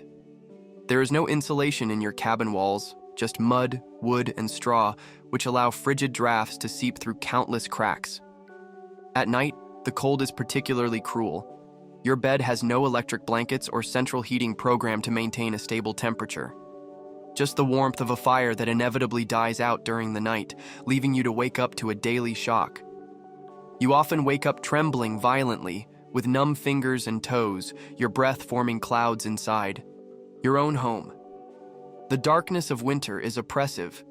The days are brutally short, with perhaps 8 hours of weak light between sunrise and sunset at the worst times. Without electric lighting, the long nights are filled with almost total darkness, relieved only by the flickering glow of a fire, or, for the luckiest, an occasional tallow candle that emits more smoke than light. The monotony of the winter diet wears down the body and mind. Fresh vegetables disappear completely, replaced by stored roots that become increasingly wilted and sprouted. Scurvy, a disease caused by vitamin C deficiency that you know only from history books, is a real threat.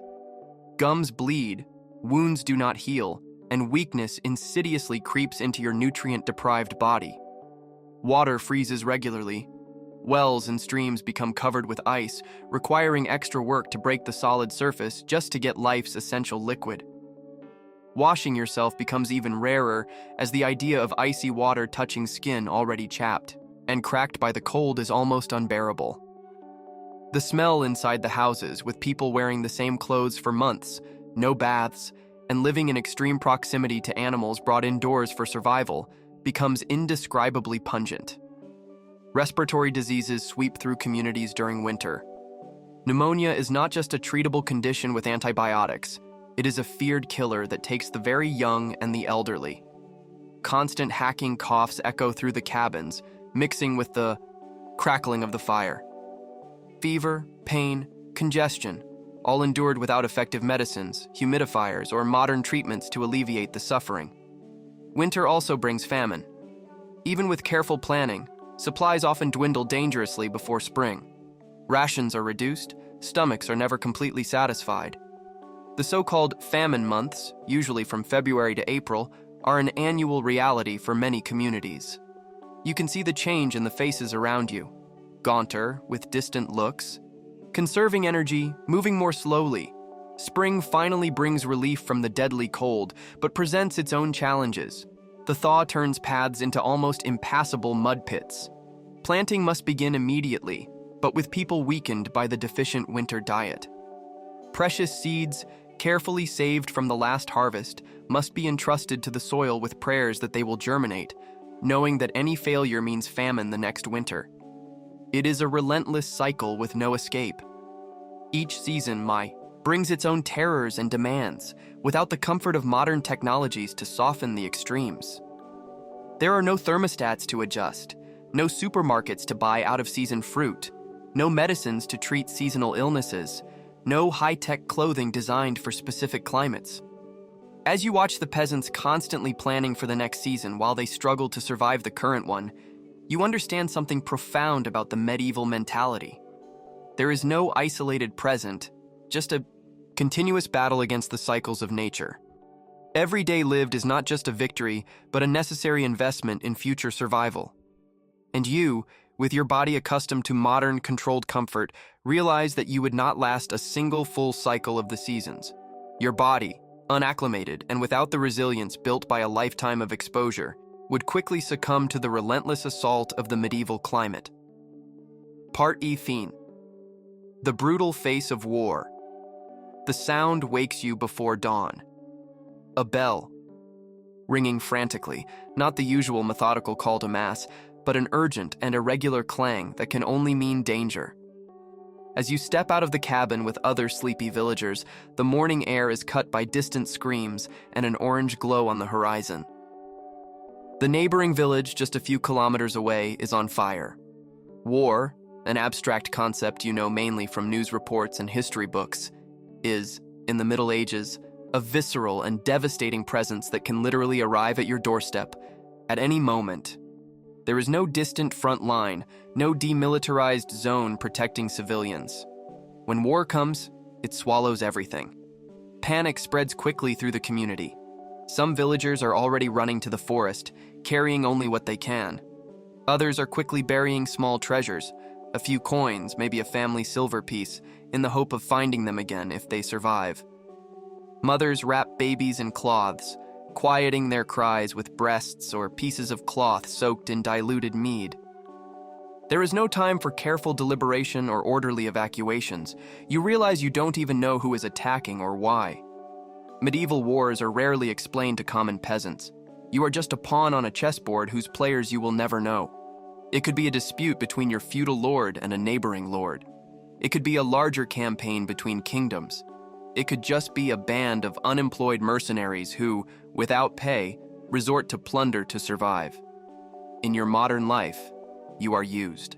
To professional armies with clear uniforms, rules of engagement, and at least a pretense of protecting civilians. Here, such concepts are virtually non-existent. The soldiers who approach may be trained knights, but it is more likely they are a mixture of poorly trained mercenaries, peasants forcibly recruited from other regions, and opportunists drawn by the prospect of loot.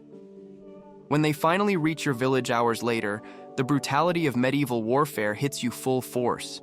There are no Geneva Conventions, no international media monitoring, no war crimes tribunals. There are only armed men, often hungry and poorly paid, with implicit or explicit permission to take what they want from enemy populations. The scenes that unfold before you are nightmarish.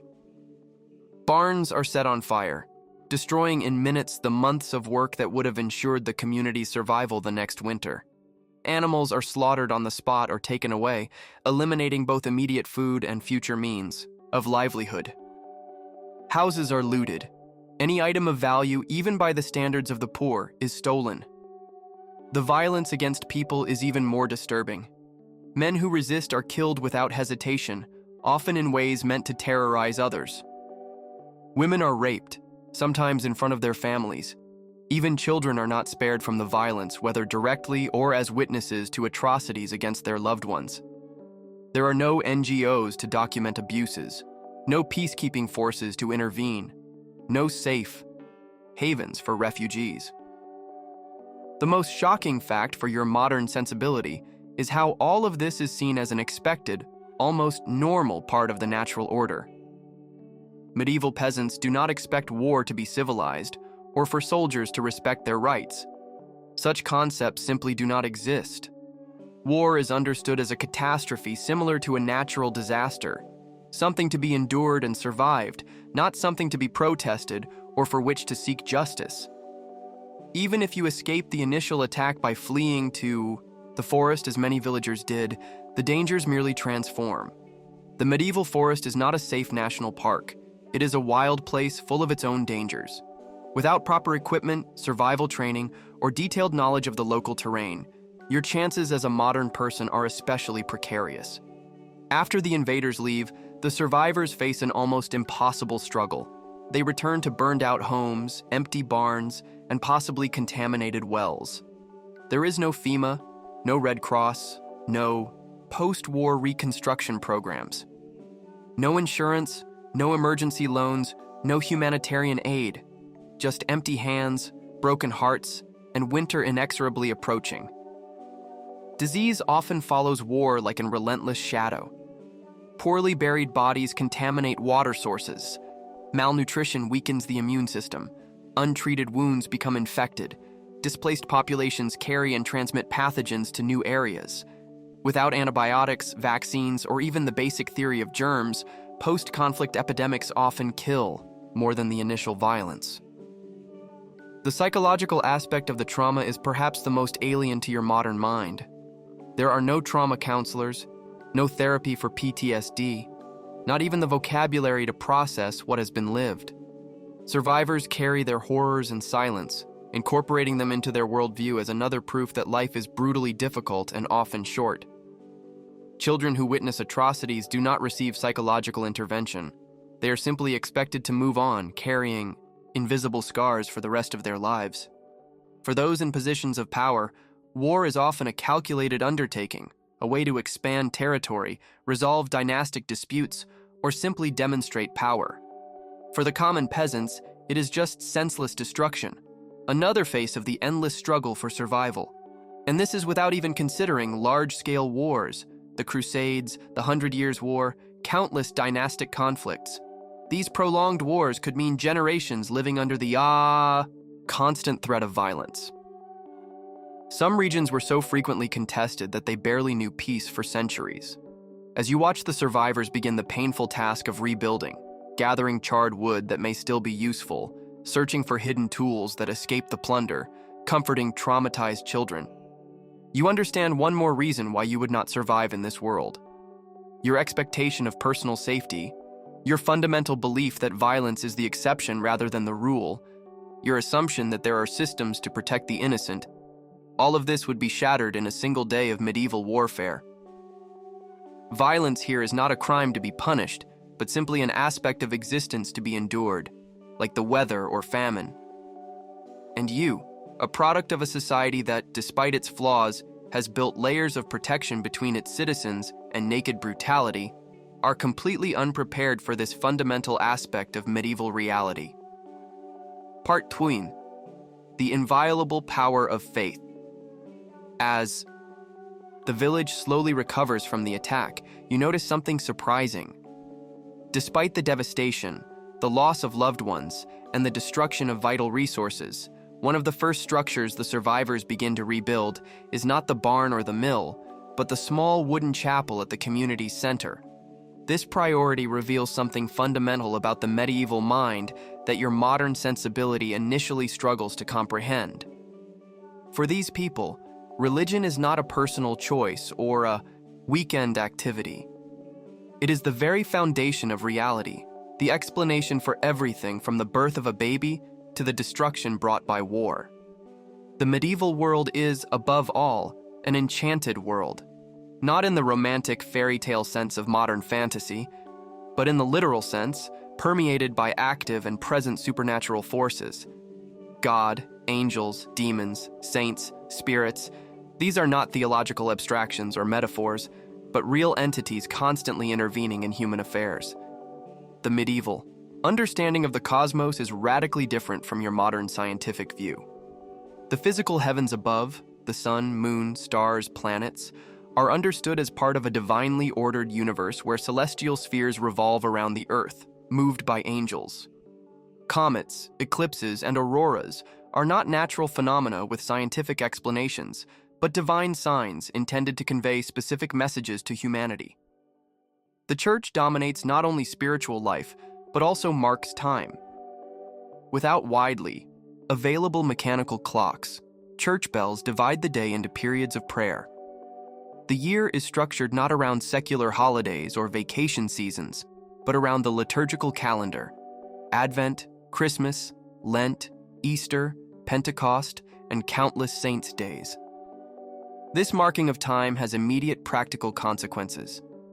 During Lent, for example, meat, eggs, and dairy are forbidden, a restriction that profoundly affects the already monotonous medieval diet. Specific holy days determine when certain agricultural activities must begin or end. Pilgrimages to local or regional shrines can take workers out of the fields at critical times of the agricultural year. Perhaps the most disorienting aspect for your modern mind is the complete interpenetration of the natural and the supernatural. Diseases are not caused only by physical imbalances, but by sins, curses, or demonic influence. Crops do not fail just due to weather conditions, but because God is punishing the community for some transgression. Birth defects are not explained by genetics, but seen as omens or consequences of the parents' sins. Remedies and cures similarly mix natural and supernatural elements. An herbal infusion for fever might be prepared during a specific lunar phase while reciting particular prayers. A blessed amulet can be as important to treatment as any medicine. Relics of saints, fragments of bones, cloth, or objects associated with holy figures are considered to hold tangible healing powers.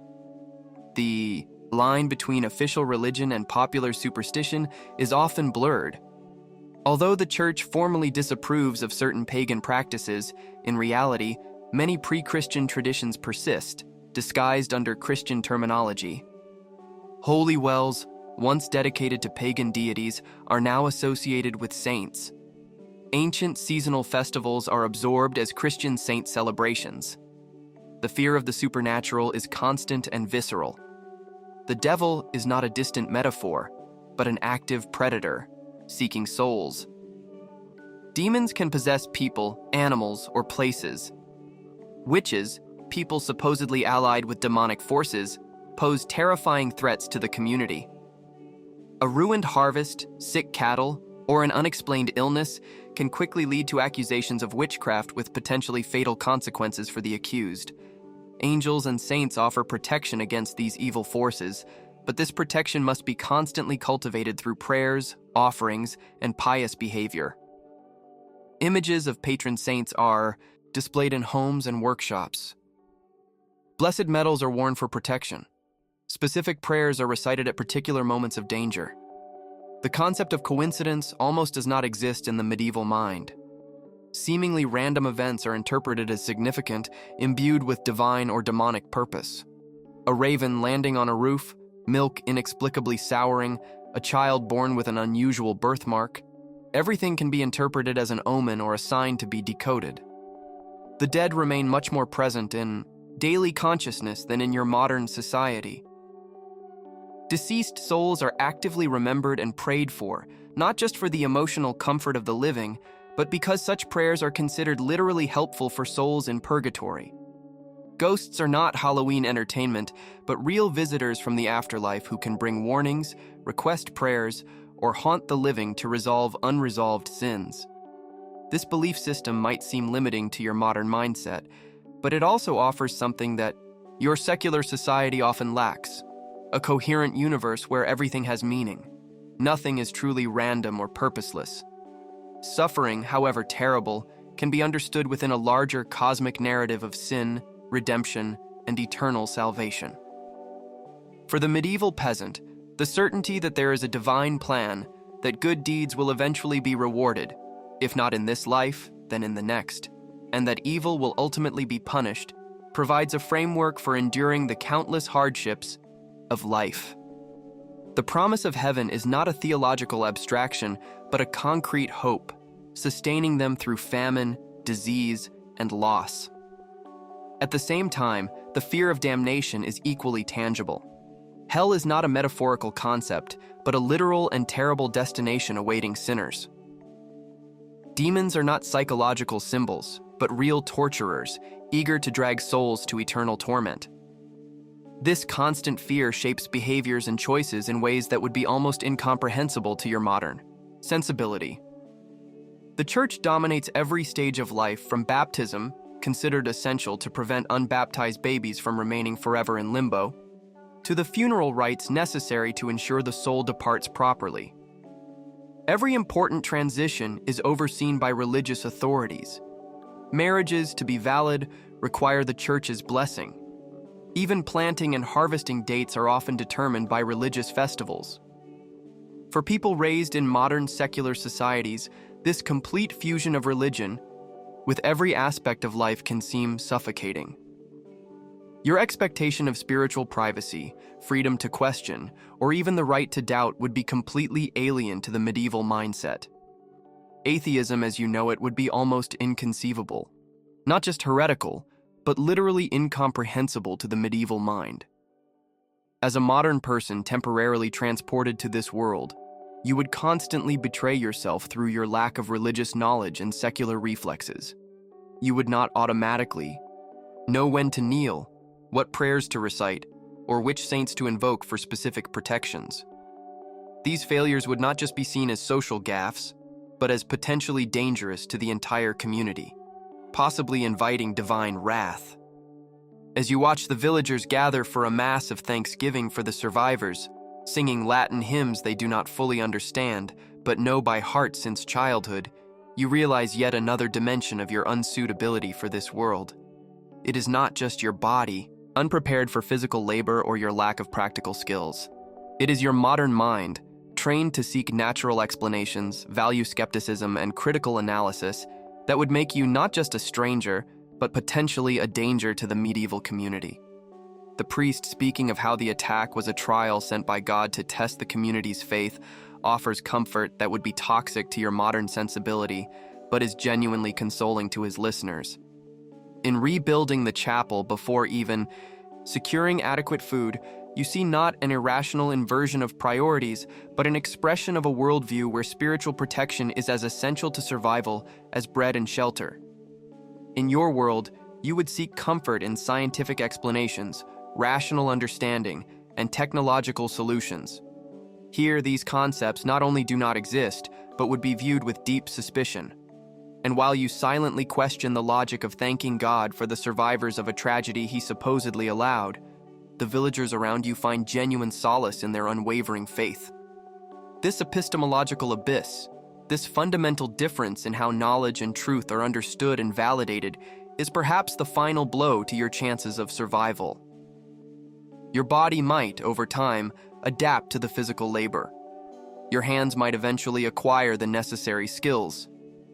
But your modern mind, shaped by centuries of enlightenment, scientific rationalism, and secularization, would remain fundamentally alien to the enchanted world of the Middle Ages. Part the 13. The brutality of tools and the power of adaptation. The next day, as the village's reconstruction continues, you join a group of peasants working to repair a damaged roof. Someone puts a medieval hammer in your hands, and you immediately notice another fundamental difference between your world and this one: the nature of the tools and technology around you. The hammer in your hands barely deserves the name by modern standards. It is heavy, poorly balanced, with a rough hand-forged iron head and a non-ergonomically designed wooden handle. After just a few minutes of trying to nail boards into place, your hands are already blistered and your muscles protest against the inefficient effort required for each blow. This simple experience illustrates a broader truth about medieval life. The tools and technologies available are not just older, less efficient versions of modern ones. They are fundamentally different in design, efficacy, and accessibility, making every task immensely more difficult than its modern equivalent. Consider the most fundamental technology of medieval society, the plow. In your time, mechanized agriculture with GPS-guided tractors can cultivate hundreds of acres with millimeter precision. Here, the state-of-the-art is the heavy plow pulled by oxen, requiring multiple animals and often several men to operate effectively. The land is not plowed in perfect rows, but in irregular furrows that maximize the available animal strength rather than planting efficiency. The oxen pulling these plows are not the carefully bred breeds of your time, optimized for strength or endurance. They are smaller, more susceptible to diseases, and less efficient, consuming precious resources even when not working. There are no veterinarians with antibiotics to treat infections, No nutritional supplements to maximize their performance. When a work animal gets sick or dies, the loss to the community is devastating. Even the most basic manual tools you would take for granted are luxuries or completely absent here. Screwdrivers do not exist as you know them. Nails are individually hand-forged by a blacksmith, making them expensive and valuable enough to be saved from old structures and reused. Screws with standardized threads are unknown. Bubble levels to ensure perfectly horizontal surfaces have not been invented. Inconsistency is perhaps the most frustrating aspect of medieval technology. Without standardized production, every tool is slightly different. One hammer can have a significantly different weight and balance from another, requiring constant adjustment of technique. Parts are not interchangeable. Repairs often require improvised solutions with available materials, not precise replacement components. The maintenance of tools is constant work. Untreated metals rust quickly, wood cracks and warps with climate changes. Moving parts wear out without effective lubricants. Much of the limited free time is spent simply keeping tools in usable condition rather than on true rest or leisure. Even basic household tasks are transformed by these technological limitations. Chopping vegetables without sharp stainless steel knives is slower and more dangerous, with blades that dull quickly and need constant sharpening. Washing clothes without detergents, running water or machines is an exhaustive process of manual scrubbing on rough boards with soap made from ashes and animal fat, barely removing deep stains and leaving a residual smell. Cooking without precise temperature control means constant vigilance and adjustment to avoid burnt or undercooked food. Textile technology is particularly rudimentary by modern standards. Before a single piece of clothing can be made, wool must be hand-sheared from sheep, carded, and spun into thread, a process consuming many hours, and then woven into cloth on a hand loom. Alternatively, linen starts as flax plants that must be cultivated, harvested, retted, a process of partial decomposition, beaten to extract fibers, combed, spun, and finally woven. Each step is labor-intensive, performed without automated machinery. Lighting, something you activate with the flip of a switch, is a precious and inadequate resource here. Handmade tallow candles provide weak light, constant smoke, and an unpleasant smell. Oil lamps are not much better. Torches offer more brightness, but with a greater risk of fire and even more smoke. The result is that any work requiring visual precision simply stops during the long nights, especially in winter. Storage technology is equally primitive. Without airtight containers, plastics, or refrigeration, preserving food requires labor-intensive techniques like salting, smoking, fermenting, and drying, all with variable results and significant risks of spoilage. Stored grains are constantly threatened by dampness, insects, and rodents. A storage failure does not mean a mere inconvenience, but potential famine. Transportation perfectly illustrates the technological chasm. You are accustomed to crossing continents in hours, communicating instantly worldwide, and receiving goods from distant countries in days. Here, speed is limited by human or animal pace. A journey of 50 kilometers, something you would cover in 30 minutes by car, is at least a full day's travel, often more, depending on the terrain and weather conditions. Roads, where they exist, are often little more than muddy tracks, almost impassable after heavy rains. Carts have wooden wheels without suspension, turning every journey into a painful ordeal as every jolt is transmitted directly to the body. Rivers offer better transport routes but are subject to floods, droughts, and seasonal freezing. Medical technology is perhaps the most glaringly absent for your modern sensibility. Surgical procedures, when performed, use inadequate tools without proper sterilization. There are no X-rays to diagnose fractures, no microscopes to identify pathogens or blood tests to detect deficiencies. Teeth are extracted with brutal pliers, without anesthesia beyond alcohol. Fractures are manually reduced, often imperfectly, leading to permanent deformities.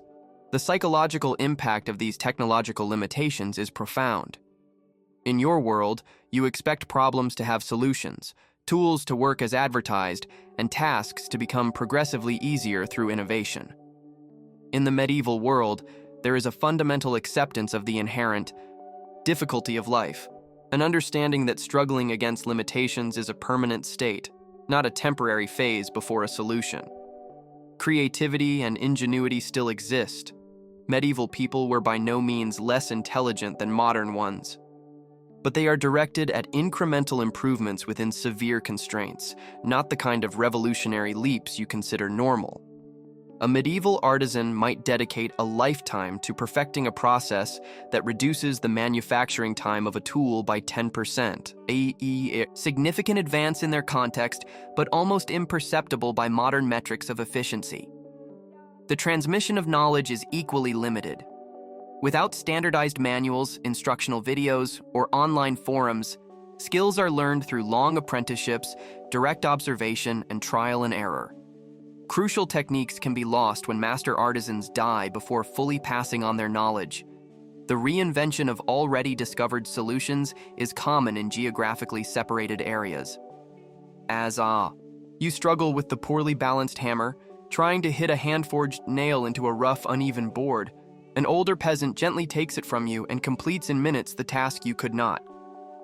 In an hour, his muscles, developed over decades performing these specific movements, know exactly how to compensate for the tool's deficiencies. His calloused hands barely feel what gave you painful blisters. You then realize that human adaptation is the most important technology of this world. Where tools are inadequate, the body and mind develop to compensate. Hands form calluses precisely where tools exert the most pressure. Muscles strengthen in the exact patterns needed for specific tasks. Minds memorize countless small adjustments and techniques that no one has ever documented in a manual. This embodied adaptation is something you, a modern person, simply do not possess. Your hands are soft, your muscles developed for completely different movements. Your mind is trained to expect solutions rather than to accept and work within limitations. In a world where technology fails to compensate for human deficiencies, your lack of physical adaptation is one more reason why you would not last a day in the Middle Ages. Part 14. The spectacle of justice and the reality of innocence. The next morning, you are awakened by commotion in the village square. Joining the crowd that quickly forms, you find a disturbing scene. A young man is kneeling before the feudal lord's official while an announcement is made.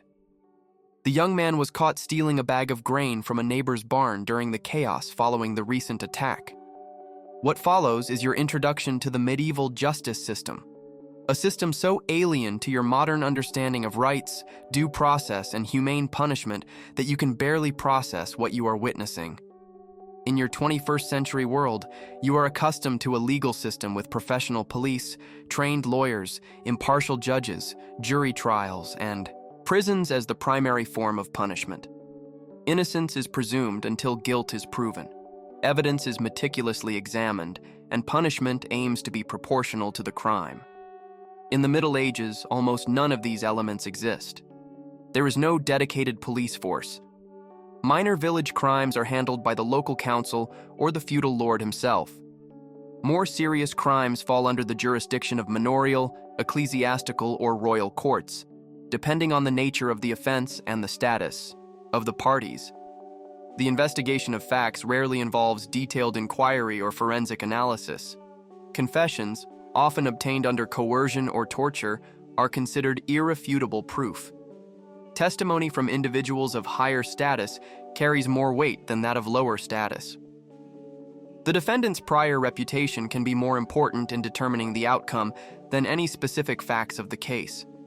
When evidence is ambiguous, ordeals can be used, procedures supposedly supervised by God to reveal the truth. These can include ordeals by water, where the accused is tied up and thrown into the water. To sink is considered a sign of innocence, as pure water accepts an innocent person. Ordeals by fire, holding hot iron with the wound examined days later for signs of infection, indicating guilt. Or trial by combat, where accuser and accused, or their champions, fight, with God presumably ensuring the victory of the innocent party. For the simple case you are now witnessing, however, such measures are unnecessary. The young man was caught in the act, there are multiple witnesses, and he confessed immediately. The question is not guilt, but punishment. And in this aspect, medieval justice is particularly alien to your modern sensibility. Punishments aim not just at retribution or deterrence, but at public humiliation, permanent physical marking, and often brutal spectacle. The sentence is pronounced quickly. The young man will receive 15 public lashes, have his right ear cut off to mark him as a thief, and his family must pay 3 times the value of the stolen grain. If they cannot pay, they will be expelled from their land. Before you can fully process the horror of this sentence, the punishment begins. There is no delay for appeals or a waiting period in a cell. The boy is tied to a post in the center of the square, his shirt torn, and the flogging begins while the entire village is forced to watch. What shocks you most is not just the brutality of the punishment, but the resigned acceptance of the crowd. No one protests or questions the justice of the sentence. Even the boy's parents, though clearly distressed, remain silently submissive.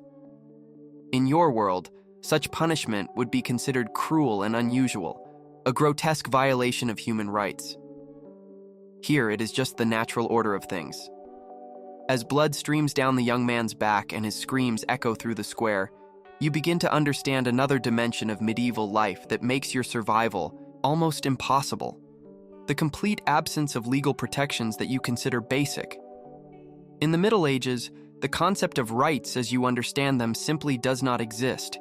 People have obligations, duties, and responsibilities defined by their social position and feudal relationships, not inherent rights as human beings. The very idea that everyone is born with certain inalienable rights would be incomprehensible. To the medieval mind, the body, which you consider inviolable except under strictly regulated, extreme circumstances, is seen as a legitimate place to inscribe punishment. Mutilation as justice, cutting off the hands of thieves, the tongues of blasphemers, the ears of repeat offenders, is not considered cruel, but appropriately retributive and preventative, both punishing the crime and visually marking the offender to warn others. When the flogging ends, the second part of the sentence begins. A man approaches with a sharp knife. Assistants hold the boy's head steady, and, in one swift motion, his right ear is severed, provoking a new wave of agonizing screams. The ear is then nailed to the post in the square, where it will remain as a warning until it rots or is eaten by birds.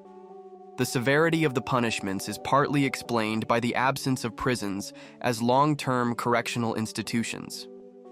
Despite the popular image of medieval dungeons, prolonged incarceration was rarely used as punishment itself.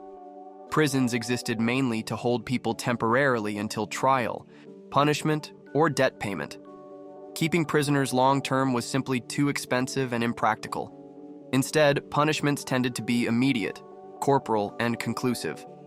Fines and compensation for minor crimes, mutilation and marking for intermediate offenses, banishment, a virtual death sentence in a society where independent survival was almost impossible for serious crimes, and execution, often in elaborately brutal ways, for the most heinous offenses. Executions were conducted publicly as educational and entertainment spectacles, hangings, beheadings, burnings for heretics, quartering for traitors. All were designed to maximize both the condemned's suffering and the impact on the spectators. Entire families, including children, were expected to attend as part of their moral and civic education. Justice also varied drastically by social status. A noble who killed a peasant might get away with a fine. A peasant who killed a noble would certainly face torture followed by a horrible execution. Foreigners, religious minorities, and social outcasts received even less protection, often serving as convenient scapegoats for unsolved crimes or unexplained calamities. Part 15. Reflections on a brutal but resilient world. After the punishment incident, you notice a small caravan of merchants arriving in the village, bringing supplies and news from the outside world. As they stayed, you heard fascinating stories about a large, distant city. Some young villagers, desperate after the recent attack, began to whisper about running away there in search of a better life. With your modern historical perspective, you know something they do not. Medieval cities are not the paradises they imagine.